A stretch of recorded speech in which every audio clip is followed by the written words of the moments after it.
नमस्कार बंधुरा सुष्मितार गल्पेर आसरे आपनादेर स्वागत। आशा करी आपनारा सकलेई भालो आछेन। आमी आजके पड़े शोनाচ্ছি श्री ताराशंकर बंदोपाध्यायेर लेखा एकटी छोटो गल्प मा। बंधुरा गल्पटा यदि भालो लागे प्लिज प्लिज प्लिज चैनलटाके सबस्क्राइब करे देवेन। गल्पटाते एकटा लाइक अवश्यई करते भुलबेन ना। सबस्क्राइब एबं लाइकेर जोन्नो आपनादेर असंख्य धन्यवाद। तो चलुन शुरू करी आजकेर गल्प मा। लेखक ताराशंकर बंदोपाध्याय। असहयोग आंदोलनेर तीव्र प्रतिबाद करिया कार्तिक बाबू बलिलेन, साहेबদের ताड़िয়ে কি রাজত্ব করবে তোমরা? ভাইয়ে ভাইয়ে লাঠালাঠি করা তোমাদের স্বভাব। অতঃপর তিনি যাহা বলিলেন সেইটুকু চর্বিত চর্বণের সামিল। বহুবার তিনি এ কথা বলিয়াছেন, সুতরাং তরুণের দল মুখ টিপিয়া হাসিয়া ফেলিল। কার্তিকবাবু এইটুকু লক্ষ্য করিলেন। তিনি তীক্ষ্ণ ঘৃণার সহিত বলিলেন, হেসো না হেসো না, হাসির কথা নয়। ইংরেজরা আমাদের ভাই, এক বংশ। ওরাও আর্য, আমরাও আর্য। আমরা বাবাকে প্রাচীন ভাষায় বলি পিতা, পিতর। ওরা বলে ফাদার। মাতা, মাদার। বাবা, পাপা, মা, মাম্মা, ভ্রাতা, ব্রাদার। তফাৎ কোনখানে? আমরা ভয় লাগলে বলি হরিবোল হরিবোল, ওরা বলে হরিবল হরিবল। চামড়া তফাৎ, সে তোমার দেশের জল বাতাসের গুণে। আমাদের বৈষ্ণব ধর্মে বলেছে তৃণাদপি শুনিচে ন, তৃণের চেয়ে নত হবে। তা না, ধ্বজা পতাকা উঁচু করে বন্দে মাতরম আর ঝান্ডা উঁচা রহে হামারা। ছেলেরা কি একটা দিবস উপলক্ষে শোভাযাত্রা করিয়া চলিয়াছিল। তাহারা আর তর্ক না করিয়া পথ ধরিয়া অগ্রসর হইল। কার্তিকবাবু সন্তুষ্ট হইয়া বলিলেন, হ্যাঁ যাও, বাড়ি যাও, বাড়ি যাও সব। পড়াশোনা করো মন দিয়ে, চাকরি বাকরি করো। কিন্তু ছেলের দল গান ধরিল, বন্দে মাতরম সুজলাং সুফলাং মলয়জ শীতলম শস্য শ্যামলম মাতরম বন্দে মাতরম। কার্তিক বাবু তাহাদের দিকে চাহিয়া বলিলেন, An ideal brain is the devil's workshop. বেকার যত সব অপগণ্ডের দল। সত্যকার গোপন কথাটি হইতেছে পেনশন। কার্তিকবাবু বড় সরকারি চাকুরে ছিলেন, এখনো মোটা পেনশন পাইয়া থাকেন। সংসারের কয়েকজন এখনো সরকারি কাজে নিযুক্ত রহিয়াছেন। প্রাচীন জমিদার বংশের ভূতপূর্ব নায়েব প্রৌঢ় রামসুন্দর বলিল, সর্বদেবময় রাজা, এখনো আপনার 1, 2, 3 বললে লাট নিলেম হয়, কিন্তু দরখাস্ত করো, নিলেম করবে না। ব্যবস্থা কি, বন্দোবস্ত কি? কার্তিকবাবু বলিলেন, তোমার বাবুর ছোট ছেলেটি আবার এক কাঠি সরে এসে সে আবার কি বলে, কংগ্রেসের লিডার, একেবারে এক্সট্রিমিস্ট, উগ্রপন্থী। বাপ রে! রামসুন্দর আক্ষেপ করিয়া বলিল, আর বলেন কেন মশাই, সে আবার বলে ঈশ্বর মানি নে। তোমার বাবুকে ছেলের বিয়ে দিতে বলো, ছেলের বিয়ে দিন। বিয়ে করে কি খাওয়াবে বলুন? ছেলে পিলে হবে, তাদের ভরণ পোষণ করবে কি দিয়ে? সেই জন্যই তো আপনাকে বারবার বিরক্ত করছি। জমিদার বাবু রামসুন্দর মারফত ছেলের চাকরির জন্য কার্তিকবাবুকে ধরিয়াছেন। কার্তিকবাবু একটা গভীর দীর্ঘ নিঃশ্বাস ফেলিয়া বলিলেন, বড় দুঃখ হয় বুঝলে রামসুন্দর, এত বড় বংশের এই রকম পরিণতি দেখলে বড় দুঃখ হয়। বিশেষ করে আমাদের দুঃখ হয় বেশি। রামসুন্দরও একটা দীর্ঘ নিঃশ্বাস ফেলিল, বলিল, তা তো হবারই কথা। আপনারা হলেন গিয়ে আত্মীয়, আপনার জন। 10 জন পরের হয়, তা আপনাদের কথা স্বতন্ত্র। অনেকক্ষণ চুপ করিয়া থাকিয়া কার্তিকবাবু বলিলেন, যা হয়েছিল তা হয়েছিল, দৈবের উপর হাত ছিল না। কিন্তু কর্তার মাথাটা যদি খারাপ না হতো তাহলে বাড়িটা বজায় থাকতো। ধীরেনের কাণ্ডটি থেকেই ওকে সেরে দিয়ে গেল। রামসুন্দর এ কথাটা অস্বীকার করিয়া ঘাড় নাড়িয়া বলিলেন, না মশাই, ওর মাথার সূত্রপাত অনেকদিন থেকেই, ওর মাথার গোলমালের সূত্রপাত অনেকদিনই হয়েছে। বুঝলেন, বহুদিন পূর্বে প্রথম সংসার শেষ হবার পর থেকেই এর সূত্রপাত। তখন মধ্যে মধ্যে কবরেজ ডাকিয়ে ফিসফাস করে পরামর্শ করতেন। একদিন কবরে জামাই বলেছিলেন, বড় লোকের কেমন অদ্ভুত ভয় দেখো দেখি। বলেন কি, দেখো দেখো আমার হাতে কুষ্ঠ হয়েছে বলে মনে হচ্ছে। কেন না, হাত কিরকম লাল হয়ে উঠেছে দেখো। কার্তিকবাবু আতঙ্কে শিহরিয়া উঠিলেন। বলো কি, কুষ্ঠ? আরে মশাই, কুষ্ঠ কোথায় পাবেন, মনের ভয়। আমার মনে হয় ওইটাই মাথা খারাপের সূত্রপাত। হাতের তালু অল্প অল্প লাল সকলেরই হয়, আবার ওদের বংশের কথা আলাদা, ওদের হাতেই যেন লাল রং মাখানো। এখন আর তাও নেই, রক্তহীন সাদা ফ্যাকাশে চেহারা হয়ে গেছে বাবুর। কার্তিকবাবুর কিন্তু কথাটায় বিশ্বাস হইল না। তিনি মনে মনে কথাটা লইয়া আলোচনা করিতেছিলেন। রামসুন্দর কোনো উত্তর না পাইয়া আবার বলিল, এখনো তো আপনার সেই একই বাতিক। ধীরেনবাবুর দীপান্তর হবার পর থেকেই বাতিক। বাহাতে আমার কুষ্ঠ হচ্ছে, তোমরা কেউ বুঝতে পারছো না, আমি বেশ বুঝতে পারছি। আগে চুপচাপ থাকতেন, যা বলা কওয়া কবরেজের সঙ্গেই করতেন। এখন সেটা প্রকাশ্যে, আর ওই একটা মন গড়া লজ্জায় ঘর থেকেও বেরোবেন না, কিছু করবেনও না হাত দিয়ে, চুপচাপ ঘরে বসে আছেন। ধীরেন জমিদার মহাবিষ্ণু সরকারের জ্যেষ্ঠ পুত্র। 6 বৎসর পূর্বে খুনের অপরাধে যাবজ্জীবন দীপান্তর দণ্ডে দণ্ডিত হইয়াছে। কার্তিকবাবু বলিলেন, দেখো রামসুন্দর, বলতেও আমার বাধে, লজ্জা কষ্ট দুই হয়। ওরাও হয়তো মনে করবেন কার্তিক কাজ করে দিলে না, কিন্তু যার বাপ পাগল, ভাই খুন করে দীপান্তরবাসী, নিজে সে সরকারের বিরোধী, তার কি চাকরি হয়? অন্তত সরকারি চাকরি। রামসুন্দর সরকার বাড়ির পুরাতন নায়েব, বর্তমানে সরকার বংশের সম্পত্তিও নাই। রামসুন্দর আর নায়েবও নয়, তবুও মমতার একটা নিবিড় বন্ধনে পুরাতন প্রভু বংশের সহিত তাহার জীবন জড়াইয়া গিয়াছে।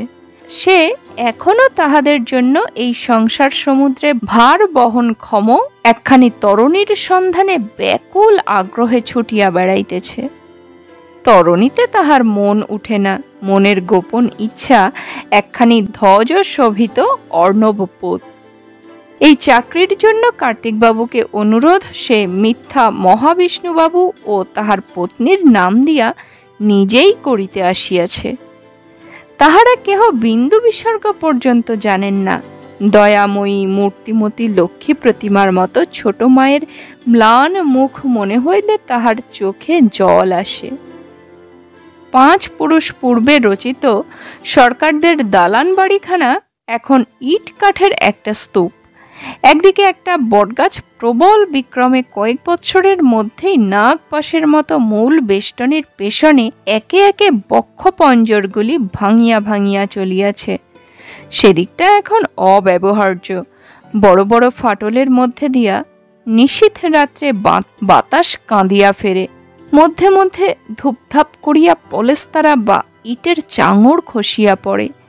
2-3 মাস অন্তর একখানা কড়ি অথবা বর্গা। একটা অংশ জরাজীর্ণ হইলেও এখনো ব্যবহার করা চলে। সেই অংশে মহাবিষ্ণুবাবু তাহার কনিষ্ঠ পত্নী ও পুত্র নীরেনকে লইয়া বাস করেন। তাহার প্রথমা পত্নীর সন্তান সন্ততি ছিল না। কনিষ্ঠা পত্নী করুণাময়ীর 2 পুত্র, ধীরেন ও নীরেন। আশ্চর্য 2 জনের প্রকৃতি, দিন ও রাত্রির রূপের মতো বিরোধী এবং বিপরীত। ধীরেন এই জমিদার বংশের বংশানুক্রমিক ধারায় দুর্দান্ত, দাম্ভিক, উগ্র, বিলাসী। জীবনে সে চলিতে চাহিত ঝড়ের মতো। তাহার সম্মুখে নত না হইলে সে তাহাকে ভাঙিয়া দিয়া চলিয়া যাইত। লেখাপড়াও বিশেষ করে নাই। স্কুল হইতেই বিদায় লইয়া সে জমিদারি পর্যবেক্ষণে মনোনিবেশ করিয়াছিল। প্রয়োজনও ছিল। তাহার অনেক পূর্ব হইতে মহাবিষ্ণুবাবু ঘরে ঢুকিয়া বসিয়াছিলেন। মধ্যে মধ্যে কবিরাজ আসা যাওয়া করিত। তারপর কাহারও সহিত দেখা করিতেন না, বাহিরেও বড় আসিতেন না। ধীরেনের মাও বিশেষ আপত্তি করিলেন না। এত বড় বাড়ির পৈতৃক মর্যাদার সম্পদ উদ্ধার করিতে যদি ধীরেন পারে, তবে ঊর্ধ্বতন 7 পুরুষ তাহাকে আশীর্বাদ করিবে, সেই তো শ্রেষ্ঠ শিক্ষা। কিন্তু একদিন বিনা মেঘে বজ্রাঘাত হইয়া গেল। তরুণ ধীরেন্দ্র মহলে গিয়াছিল। সেখানে প্রজাদের সঙ্গে বিরোধ বাধাইয়া বসিল। একদিন প্রজাদের কয়েকজন মাতব্বর আসিয়া তাহাকে চোখ রাঙাইয়া বলিল, আপনি এমন করে চাপরাশি লোক দিয়ে পাঠাবেন না বাবু, আমরা এবার খাতির রাখবো না। ধীরেনের রক্ত টকবক করিয়া ফুটিয়া উঠিল। সে ক্রুদ্ধ অজগরের মতো দীর্ঘ নিঃশ্বাস ফেলিয়া শুধু বলিল, তারপর?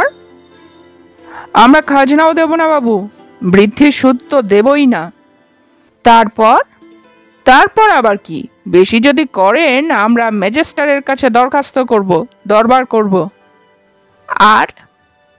আর কিছু প্রজারা খুঁজিয়া পাইল না।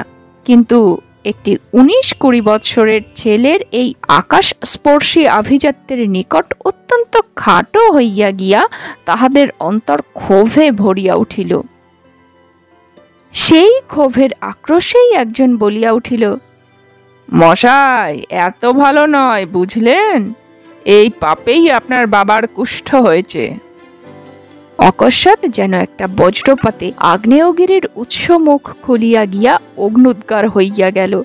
হাতের কাছেই ছিল বন্দুক। একটা বিপুল শব্দে চারিদিক কাঁপিয়া উঠিল। লোকটা আর্তনাদ করিয়া মাটিতে লুটাইয়া পড়িল। ক্ষতস্থান হইতে রক্তস্রোতে মাটি ভাসিয়া গেল। ধীরেন্দ্র বন্দুকটা খুলিয়া ফু দিয়া নলের ধোঁয়া বাহির করিয়া দিয়া বন্দুক হাতেই থানায় গিয়া আত্মসমর্পণ করিল। কোনো কথা সে গোপন করিল না। অনুগ্রহ করিয়া বিচারক চরম শাস্তির পরিবর্তে যাবজ্জীবন দ্বীপান্তরের আদেশ দিলেন। সে আজ 9 বৎসর পার হইয়া গিয়াছে। এখন এ সংসারের ভারস্থল নীরেন। ভরসা করিবার মতো সন্তান সে। ধীরেন্দ্রের মামলায় ও ঋণের দায়ে বিষয় সম্পত্তি নিঃশেষিত হইয়া গেল। নীরেনের স্কুলের বেতন যোগান দায় হইয়া উঠিল। কিন্তু স্কুলের হেডমাস্টার তাহার বেতন কোনোদিন চাহিলেন না। ফ্রি স্টুডেন্টশিপও তাহাকে দেওয়া হয় নাই। তবু তাহার বেতন মাসে মাসে জমা হইয়া যাইত। নীরেনকে ডাকিয়া মাস্টার মহাশয় বলিয়া দিলেন, দেখ, যখন তোর হবে তখন মাইনে দিস, আমরা বাকি রেখে যাচ্ছি। বেতন লাগবে না কথাটাও তিনি বলেন নাই। ম্যাট্রিকুলেশন পরীক্ষার সময় রামসুন্দর একেবারে হিসাব করিয়া টাকা আনিয়া দিল। বিনা প্রশ্নে মাস্টার মহাশয় সেই টাকা গ্রহণ করিলেন। নীরেন বৃত্তি পাইল 15 টাকা। মাস্টার মহাশয় নতুন ঝকঝকে বই নীরেনকে পাঠাইয়া দিলেন। To the best boy of my school with my best wishes. তারপর নীরেন IA BA সম্মানের সহিত পাশ করিল। কিন্তু MA পরীক্ষা দিবার সময় জাতীয় আন্দোলনে মাতিয়া পড়া ছাড়িয়া ঘরে আসিয়া বসিল। তাহার মা বলিলেন, নীরেন বাবা, আমার মাথা আর খাস নে বাবা। মায়ের গলা জড়াইয়া ধরিয়া নীরেন বলিল, মা, তোমার মাথা কি আমি খেতে পারি? মা ভুলিলেন না, সজল চক্ষে বলিলেন, মায়ের চোখের জল ফেলিয়ে কি আনন্দ হয় নীরু? আনন্দ? জানো মা, আলেকজান্ডার বলেছিলেন, আমার মায়ের 1 বিন্দু চোখের জল। মিথ্যে আমায় বলাচ্ছিস নীরু। তুই আমায় পরিষ্কার কথা বল, যা বুঝতে পারি এমন কথা বল। তোমাকে দুঃখ দিতে পারি না মা আমি। আমায় কি করতে হবে বলো? উপায়ের একটা পথ কর বাবা। MA পাসটা কর, আইনটা পড়। বাবুর বড় সাধ ছিল নীরেনকে উকিল করবেন। আর ঝরঝর করিয়া মা কাঁদিয়া ফেলিলেন।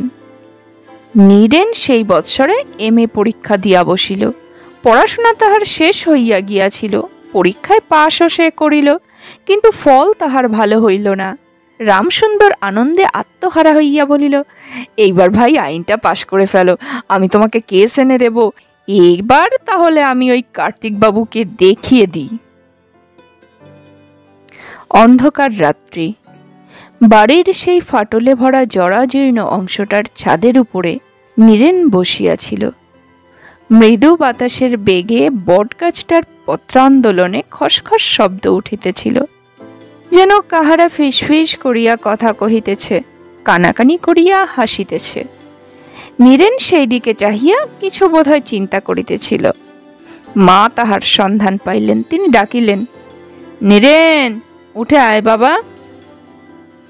অনিরেন, উঠে আয় বাবা। নীরেন হাসিয়া বলিল, তুমি বুঝি আমার গন্ধ শুকে শুকে বেড়াও মা? সন্ধানও তো ঠিক পেয়ে যাও। বাবা উঠে আয় আগে বাবা। নীরেন অবহেলা করিল না, উঠিয়া সন্তর্পণে ভগ্ন ছাদ পার হইয়া নিকটে আসিতে আসিতে মা বলিলেন, তুই কি আমার সর্বনাশ না করে ছাড়বি না বাবা? ওই ভাঙা ছাদ, চারিদিকে ফাটল গর্ত, ওই বটগাছ, ওখানে তোর কি কাজ শুনি? নীরেন হাসিয়া বলিল, বেশ লাগে মা আমার। তুই আর হাসিস নে নীরেন, তোর হাসি দেখলে আমার সর্বাঙ্গ জ্বলে যায়। কখনো কি তোর মুহূর্তের জন্য চিন্তা হয়, না দুঃখ হয়? এই এত বড় বংশ, এত বড় বাড়ি, কি ছিল একবার মনে কর দেখি, আর ভাব কি হয়েছে। সেই হাসি হাসিয়াই নীরেন বলিল, সেই তো ভাবি মা, ভাবি কেন? চোখে যেন দেখি মা কি হইয়াছেন। আনন্দমঠ মনে আছে মা? মা কি ছিলেন আর মা কি হইয়াছেন? অন্ধকার কালো রাত্রির মধ্যে, আমাদের এই ভাঙা বাড়ির মধ্যে, সমস্ত দেশের। মা বলিয়া উঠিলেন, তোর পায়ে পড়ি নীরেন, চুপ কর।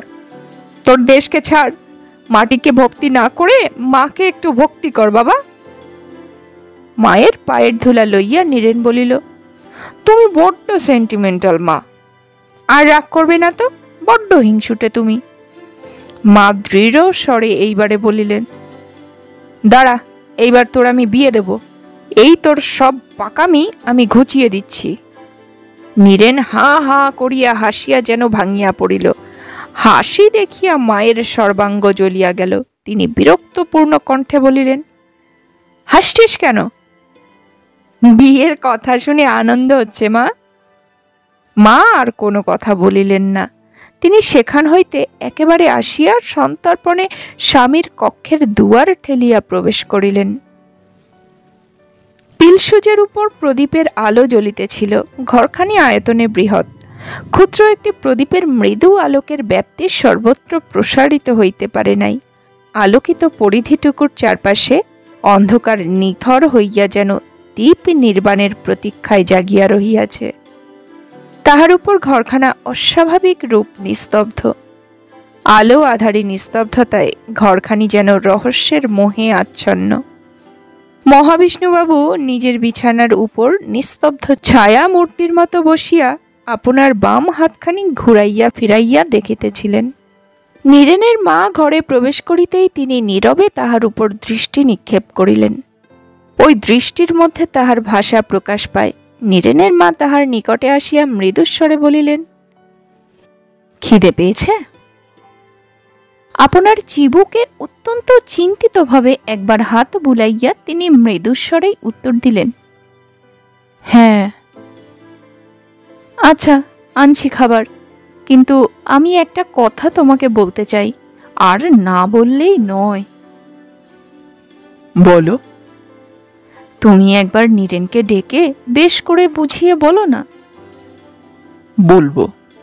হ্যাঁ, ডেকে বলো, বাবা তোর মুখ চেয়ে আমরা বসে রয়েছি, আইন পাশ করে ওকালতি কর। অভাবের কষ্ট আর আমরা সহ্য করতে পারছি না।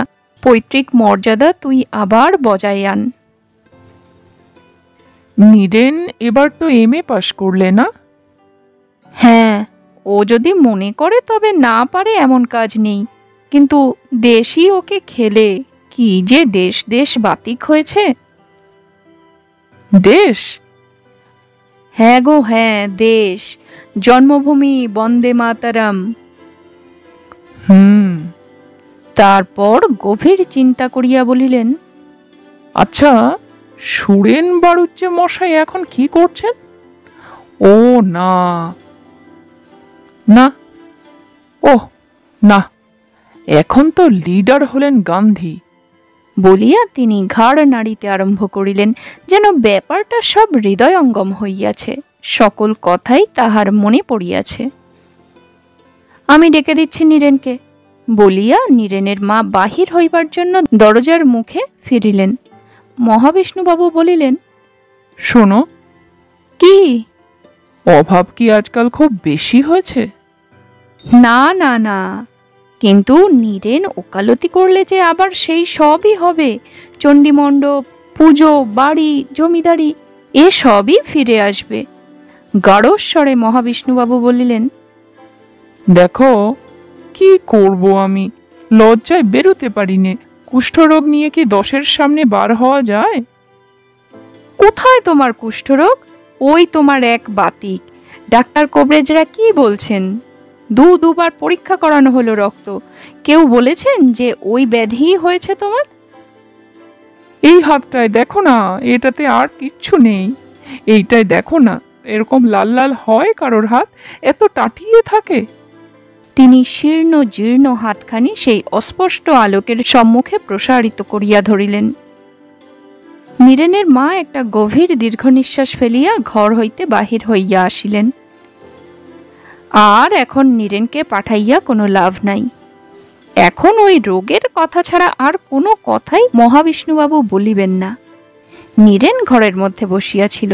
মাকে দেখিয়া সে প্রশ্ন করিল, বাবার খাওয়া হয়ে গেল মা? মা বলিলেন, না, তুই কাল সকালে একবার বাবুর সঙ্গে দেখা করবি, বুঝলি, আমায় বলছিলেন। আচ্ছা। তারপরে সে আবার বলিল, কাল কলকাতায় যাব মা। আইন পড়ে ফেলাটাই ভালো, একটা চাকরি বাকরি দেখে খরচ চালিয়ে নেব কোনো রকম করে। মা খুশি হইয়া উঠিলেন। নীরেন বলিল, রামসুন্দর দাদার কাছে গিয়েছিলাম আমি। তিনি বললেন, কোন মোড়লের কাছে 60 টাকা আমাদের পাওনা রয়েছে, কালই তিনি টাকাটা আদায় করে আনবেন, না হলে উনিই দেবেন, তারপরে আদায় করে নিজে নিয়ে নেবেন। মা সজল নেত্রে বলিলেন, দেখ বাবা, ওই রামসুন্দরের অনুগ্রহ আমাদের নিতে হচ্ছে। এ লজ্জার হাত থেকে তুই আমাদের বাঁচা, তোদের পৈতৃক মর্যাদা তুই আবার উদ্ধার কর বাবা। পরদিনই নীরেন কলিকাতায় রওনা হইয়া গেল।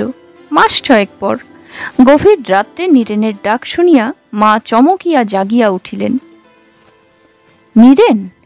সঙ্গে সঙ্গে মনে হইল, না, তিনি স্বপ্ন দেখছেন। মা, মা! ওই তো নীরেনই তো। তিনি তাড়াতাড়ি আসিয়া দরজা খুলিয়া দিলেন। এমন হঠাৎ যে তুই নীরেন? এখন ট্রেনই বা কোথায়? হাসিয়া নীরেন বলিল, হরিপুরের একটা ছেলের সঙ্গে ছিলুম মা, সে একা বাড়ি যেতে পারলে না, তাই তাকে পৌঁছে দিয়ে বাড়ি আসছি। নেমেছি রাত্রি 8টায়। কিন্তু কই, বাড়ি আসবার কথা লিখিসনি তো তুই? তোমার জন্য মন কেমন করে উঠলো মা, তাই চলে এলাম। মুখ হাত ধুয়ে ফেল, বস, আমি দুটো গরম ভাত চড়িয়ে দিই গিয়ে।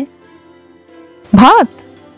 একটুখানি চিন্তা করিয়া নীরেন বলিল, আচ্ছা দাও, অনেকদিন তোমার হাতের রান্না খাইনি, আবার চলে গিয়ে কবে আসবো, কালই চলে যাব। মা তাড়াতাড়ি রান্না চড়াইয়া দিলেন। হ্যাঁ রে, দুটো ভাজাভুজি করে দিই কেমন? না তরকারিও একটা করে দেব? নীরেন? নীরেন তখন দাওয়ার উপর পড়িয়াই অগাধ ঘুমে আচ্ছন্ন হইয়া গিয়াছে। মা একটু স্নেহের হাসি হাসিলেন। এখনো সেই বালকের মতোই স্বভাব রহিয়া গেল। মাটি বিছানা বিচার নাই। মায়ের উচ্ছিষ্ট এখনো কাড়িয়া খায়। ও যে কেমন করিয়া বিদেশে থাকে। দরজা খোলো, কে আছে? দরজা খোলো। কে? কাহার কণ্ঠস্বর? দরজায় এমন ক্রুদ্ধ আস্ফালন ও প্রভুত্বের ভঙ্গিতে কে আঘাত করিতেছে? দরজা খোলো। নীরেন উঠিয়া দাঁড়াইয়া বলিল, আমি চললাম মা। সে কি, তোর হাতে ও কি? পিস্তল? পিস্তল? নীরেনের মা ঝাঁপ দিয়া পড়িয়াই যেন পিস্তলটা চাপিয়া ধরিলেন। ছাড়, ছাড়! নীরেন পিস্তলটা ছাড়িয়া দিল। সেটা তৎক্ষণাৎ তিনি উঠানের কুয়ার মধ্যে নিক্ষেপ করিয়া শুধু বলিলেন, নীরেন। নীরেন বলিল, আমি একজন পুলিশ অফিসারকে গুলি করে মেরেছি মা। মা এক বিচিত্র দৃষ্টিতে তাহার মুখের দিকে চাহিয়া রহিলেন। নীরেন বলিল, থাকতে পারলাম না মা, অন্য বন্ধুরা আমাকে ভার দিতে চায়নি, আমি নিজেই নিয়েছি। আমি যেন পাগল হয়ে গিয়েছিলাম। আশ্চর্য, তোমার মুখও তখন মনে পড়ল না। ওদিকে দরজার খিলটা প্রচণ্ড আঘাতে ভাঙিয়া খুলিয়া গেল। পুলিশ কর্মচারী ও কনস্টেবলে বাড়ির চারপাশ সব গিসগিস করিতেছিল। মায়ের পায়ে একটা প্রণাম করিয়া নীরেন অগ্রসর হইয়া বলিল, আমি ধরা দিচ্ছি মা। সঙ্গে সঙ্গে নিশীথ রাত্রির মর্মচ্ছেদ করিয়া একটা তীক্ষ্ণ আর্তস্বর জ্যা বিমুক্ত স্বরের মতোই ঊর্ধ্বলোকের দিকে ছুটিয়া বাহির হইয়া গেল। আর্তনাদ করিয়া নীরেনের মা সংজ্ঞা হারাইয়া মাটিতে পড়িয়া গেলেন। রামসুন্দর আহার নিদ্রা ত্যাগ করিয়া নীরেনের মামলায় তদবির তদারকের জন্য কলিকাতায় ছোটাছুটি আরম্ভ করিল। মহাবিষ্ণুবাবুও ব্যাপারটা শুনিয়াছিলেন। সেই দিনেই তিনি জানিতে পারিয়াছিলেন।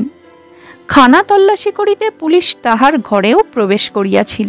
তিনি বলিয়াছিলেন, খুন করেছে নীরেন? তা আমাকে শুদ্ধ ফাঁসি দেবে নাকি? সেদিন রামসুন্দর ঘরে প্রবেশ করিয়া বলিল, আপনাকে একবার যেতে হবে, কোর্টে আপনাকে একবার দাঁড়াতে হবে। আমাকে কেন? আমারও বিচার হবে নাকি? না, সরকারি উকিল আমাদের থানার দারোগার মুখ দিয়ে বলিয়েছেন যে আসামির দাদাও খুন করেছে। আমাদের ব্যারিস্টার সেই সুযোগে জেরা করছেন আসামির বাপ পাগল কিনা। দারোগা স্বীকার করেছে, কিন্তু নীরেনের জন্মের আগে থেকে পাগল, এইটাই আমাদের প্রমাণ করতে হবে। মহাবিষ্ণুবাবু বলিলেন, কিন্তু কুষ্ঠ রোগ তা এখন অনেকটা ভালো বটে, কিন্তু তবু তো কুষ্ঠ রোগ। নীরেনের মা বলিলেন, না বাবা রামসুন্দর, ওকে আর টানাটানি করো না, হয়তো হঠাৎ হার্ট ফেল হয়েই মারা যাবেন, বরং গ্রামের কাউকে। রামসুন্দর বলিল, কার্তিকবাবু যদি সাক্ষী দেন তাহলে কিন্তু অনেক কাজ হয়। একটা দীর্ঘ নিঃশ্বাস ফেলিয়া নীরেনের মা বলিলেন, আমাদের কবরেজ মশাইকে দিয়ে হবে না? উনি তো সকলের চেয়ে ভালো জানেন। দেখে তাই হয় কিনা, মন্দের ভালো তো হবে। ক্ষুণ্ণ মনেই রামসুন্দর ফিরিল। মহাবিষ্ণুবাবু কি যেন ভাবিতেছিলেন, অকস্মাৎ বলিলেন, আচ্ছা রামসুন্দর। রামসুন্দর দাঁড়াইল, বলিল, আজ্ঞে। আচ্ছা, ওরা আমাকে কেন ফাঁসি দিক না? আমারই তো ছেলে, দোষ তো আমারই। নীরবে মাথা নত করিয়া রামসুন্দর চলিয়া গেল। চোখে জল, মুখে হাসি লইয়া নীরেনের মা বলিলেন, তুমি ভেবো না, রামসুন্দর বলেছে আমাকে নীরেন খালাস হয়ে যাবে। কবরেজকে দিয়ে এটা প্রমাণ করতে পারলেই পাগল বলে খালাস দিয়ে দেবে। খালাস দেবে? হ্যাঁ, দেবে। কবরেজকে একবার ডাকাও দেখি। ডাকতে হবে না গো, রামসুন্দর নিজে গেল তার কাছে, তিনি কখনো না বলবেন না। না, সেজন্য নয়, ব্যারামটা আমার বাড়ছে বলেই মনে হচ্ছে। মানে এই হাতটা কেবল একবার ভালো করে দেখুন, তুমিই দেখো না গাঁঠে ঘা হয়েছে কিনা, এইবার বোধহয় গলবে। নীরেনের মা দেখিলেন আঙুলের গিটে গিটে কয়েকটি ক্ষত চিহ্ন, নখে খুঁটিয়া খুঁটিয়া গিটগুলি ক্ষত বিক্ষত করিয়া তুলিয়াছে। তিনি কহিলেন, এমন করে নখ দিয়ে ছিঁড়ো না, এই যে সব নখের আঁচড়ের ঘা, বসো, তোমার নখগুলো কেটে দেই আমি। ছোট একখানি কাঁচি লইয়া তিনি স্বামীর নখ কাটিতে বসিলেন। তাহার মরিবার উপায় নাই, তাহার কাঁদিবার উপায় নাই। মহাবিষ্ণুবাবু যেন অহরহ তাহাকে ডাকেন, দেখো আমার আঙুলগুলো দেখো তো। আমার আঙুলগুলো দেখো তো একটু ভালো করে। না না, এই হাতে কি খাওয়া যায়? তুমি বরং খাইয়ে দাও। কয়েক মাস পর আগামী প্রত্যুষে নীরেনের ফাঁসি হইবে। নীরেনের মা বিছানায় উপুর হইয়া পড়িয়া মৃদু গুঞ্জনে কাঁদিতেছিল। মহাবিষ্ণুবাবু স্তব্ধ হইয়া বসিয়া আছেন। তেমনি দৃষ্টি, তেমনি ভঙ্গি, ঘরের মধ্যে তেমনি স্বল্প আলোক, আলোক পরিধির চারিপাশে তেমনি নিথর অন্ধকার। সহসা মহাবিষ্ণুবাবু বলিলেন, রামসুন্দর গেছে কলকাতায়? হ্যাঁ, কাল সন্ধে নাগাদ নীরেনকে নিয়ে ঘরে ফিরবে। বহু কষ্টেই নীরেনের মা উত্তর দিলেন। সংবাদটা মহাবিষ্ণুবাবুর নিকট গোপন রাখা হইয়াছে। মহাবিষ্ণুবাবু অত্যন্ত বিষণ্ণভাবে ঘাড় নাড়িয়া বলিলেন, না, তার ফাঁসি হবে আজ। আমি জানি, আমি শুনেছি, তোমরা কথা কইছিলে। এতক্ষণে নীরেনের মা হাঁ হাঁ করিয়া কাঁদিয়া উঠিলেন। মহাবিষ্ণুবাবু কিন্তু তেমনি ভঙ্গিতেই বসিয়া রহিলেন। বহুক্ষণ কাঁদিয়া নীরবে নীরেনের মা বলিলেন, আমার ভাগ্যের দোষ, আমার গর্ভের দোষ, আমার জন্য তোমার এত কষ্ট। পূর্বের মতো ধীরে ধীরে ঘাড় নাড়িয়া মহাবিষ্ণুবাবু বলিলেন, না। তারপর বহুক্ষণ নীরবতার পর বলিলেন, জানো না তুমি, কেউ জানে না, শুধু ভগবান জানেন আমার দোষ, আমার রক্তের দোষ। ছায়া মূর্তির মতো মৃদু সঞ্চালনে হাত তুলিয়া অঙ্গুলি নির্দেশ করিয়া বলিলেন, ওইখানে, ঠিক ওইখানে তোমার দিদিকে আমি এই 2 হাতে গলা টিপে মেরেছিলাম। নীরেনের মা বিস্ফারিত দৃষ্টিতে স্বামীর মুখের দিকে চাহিয়া রহিলেন। আমার নিজের চরিত্র খারাপ ছিল, তাকেও আমার সন্দেহ হতো। খুব সুন্দরী ছিল কিনা, আর খুব হাসতো। নীরেনের মা কাঁদিয়া কাঁদিয়া তাহার মুখ চাপিয়া ধরিয়া বলিলেন, না না, বলতে হবে না, বলো না গো, কিচ্ছু বলো না। বহুক্ষণ নীরব থাকিয়া আবার অকস্মাৎ মহাবিষ্ণুবাবু বলিলেন, যখন তার বুকে চেপে বসলাম, সে শাপ দিলে ওই 2 হাতে তোমার কুষ্ঠ হবে, কিন্তু এ হাতটা বাঁচিয়ে দেবে ধীরেন, আর ওইটে নীরেন। তোমার দোষ নাই, খুনের রক্ত তো। বাহিরে পাখির কলরব প্রত্যুষ ঘোষণা করিয়া উঠিল। নীরেনের মা বুক ফাটাইয়া কাঁদিয়া উঠিলেন, নীরেন, নীরেন রে। চকিত হইয়া মহাবিষ্ণুবাবু বলিলেন, তারপরে বলিলেন, ভোর হয়ে গেল। জানালাটা খুলিয়া দিয়া ভোরের আকাশের দিকে চাহিয়া তিনি দাঁড়াইয়া রহিলেন। মুহূর্তের পর মুহূর্ত লক্ষ লক্ষ যোজন পথ অতিক্রম করিয়া উদয়াচল হইতে ধারায় ধারায় আলোকের বন্যা ছুটিয়া আসিতেছে। চারিদিক পরিষ্কার দেখা যাইতেছে। সহসা আপনার হাত দুইটি সেই আলোকের মধ্যে প্রসারিত করিয়া দিয়া বলিলেন, সাদা হয়ে গেছে। অস্থি চর্মসার রক্তহীন বিবর্ণ হাত।